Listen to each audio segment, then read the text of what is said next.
भाजपा सरकार की कहानी अनुभा मुंजारे की जुबानी। प्रदेश में धान के लिए प्रतिबद्ध जिला बालाघाट में किसानों द्वारा 3100 धान के समर्थन मूल्य की मांग को लेकर धान खरीदी केंद्रों में किए जा रहे प्रदर्शन पर विधायक अनुभव मुंजारे ने भाजपा सरकार को किसान वादा खिलाफी की सरकार बताया और बालाघाट सर्किट हाउस में प्रेस वार्ता के दौरान विधायक अनुभव मुंजारे ने कहा कि सरकार को किसानों की मांग तथा उनसे कोई लेना देना नहीं है। भाजपा सरकार को धान के समर्थन मूल्य पर टिप्पणी करते हुए सरकार को किसानों से लेना देना नहीं, किसानों से वादा खिलाफी की भाजपा सरकार बताया। भाजपा सरकार की कहानी अनुभा मुंजारे की जुबानी। विधानसभा का घेराव होगा और विधानसभा घेराव के 5 मुद्दे हैं जो भाजपा सरकार को याद दिलाए जाएंगे। पिछले विधानसभा चुनाव में भारतीय जनता पार्टी ने अपने घोषणा पत्र में एक बात कही थी, जनता को गुमराह किया था प्रदेश की, कि हमारी प्रदेश में पुनः सरकार बन जाएगी भाजपा की तो हम किसानों को, धान उत्पादक किसानों को 3100 रुपये प्रति कुंटल धान का देंगे, गेहूं के हम 2700 रुपये प्रति कुंटल देंगे, लाडली बहनाओं को जो अभी 1250 में ये मामला अटका हुआ है इनको हम प्रति माह 3000 रुपये देंगे और सोयाबीन उत्पादक किसानों को हम 6000 रुपये कुंटल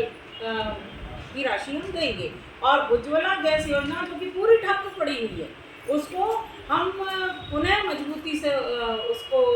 सामने लाएंगे और गरीब महिला बहनों को 450 रुपये में गैस सिलेंडर बिल्कुल हर जब भी उनका सिलेंडर उन लोगों को भरवाना होगा तो 450 में मिलेगा। तो ये 5 बातों को याद दिलाने के लिए मध्य प्रदेश विधानसभा का घेराव होगा और उसके साथ जेल भरो आंदोलन भी होगा।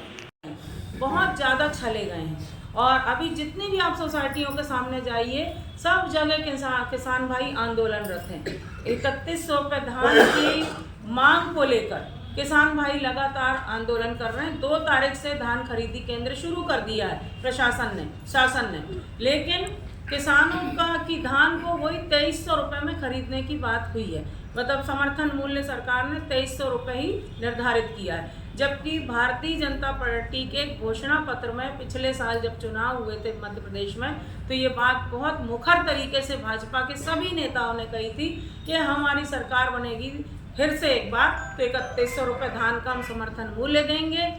हम 2700 रुपये गेहूँ का समर्थन मूल्य देंगे, हम लाडली बहनाओं को 3000 रुपये महीना देंगे और जो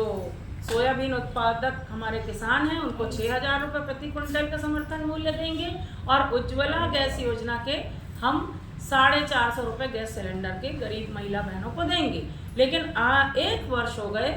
डॉक्टर मोहन यादव जी की सरकार बने हुए, लेकिन आप सब इस चीज़ के गवाह हैं, हम सब गवाह हैं कि इस सरकार को कोई फर्क नहीं पड़ रहा है। सरकार आ गई, पूर्ण बहुमत में बन गई और ये हर व्यक्ति जानता है, हर आम नागरिक जानता है प्रदेश का कि 2 ही लोगों के कारण भाजपा की सरकार बहुमत में आई है। एक प्रदेश के किसान जो 3100 रुपये की आशा में जिन्होंने मतदान किया है, 2700 रुपये की आशा में जिन्होंने मतदान किया भाजपा के पक्ष में, और दूसरा लाडली बहनाएं। सभी जानते हैं कि लाडली बहनाओं के कारण बहुत बड़ा उलटफेर हुआ और भाजपा की सरकार एक अकस्मात तरीके से मध्य प्रदेश में बन गई, जबकि माहौल क्या था बहुत लोग अच्छे से जानते हैं। लेकिन बड़े अफसोस की बात है, विधानसभा में जहाँ तक आपको याद होगा कि हम लोगों ने लगातार आवाज़ उठाई है। मेरा आप लोगों ने देखा भी होगा कि सदन में भी जब मुझे पहली बार बोलने का मौका मिला तो मैंने क्षेत्र की समस्याओं के साथ इस बात को भी मुखर तरीके से उठाने की कोशिश की थी, किसानों की आवाज़ को। और माननीय मुख्यमंत्री जी से हमने, कांग्रेस के हम जितने विधायक गण हैं, हमारे नेता प्रतिपक्ष श्री उमंग सिंगार जी के नेतृत्व में उनके कक्ष में जाकर भी हमने मांग पत्र सौंपा था मुख्यमंत्री जी को आज से 6 महीने पहले कि हमारे किसान, हमारा बालाघाट जिला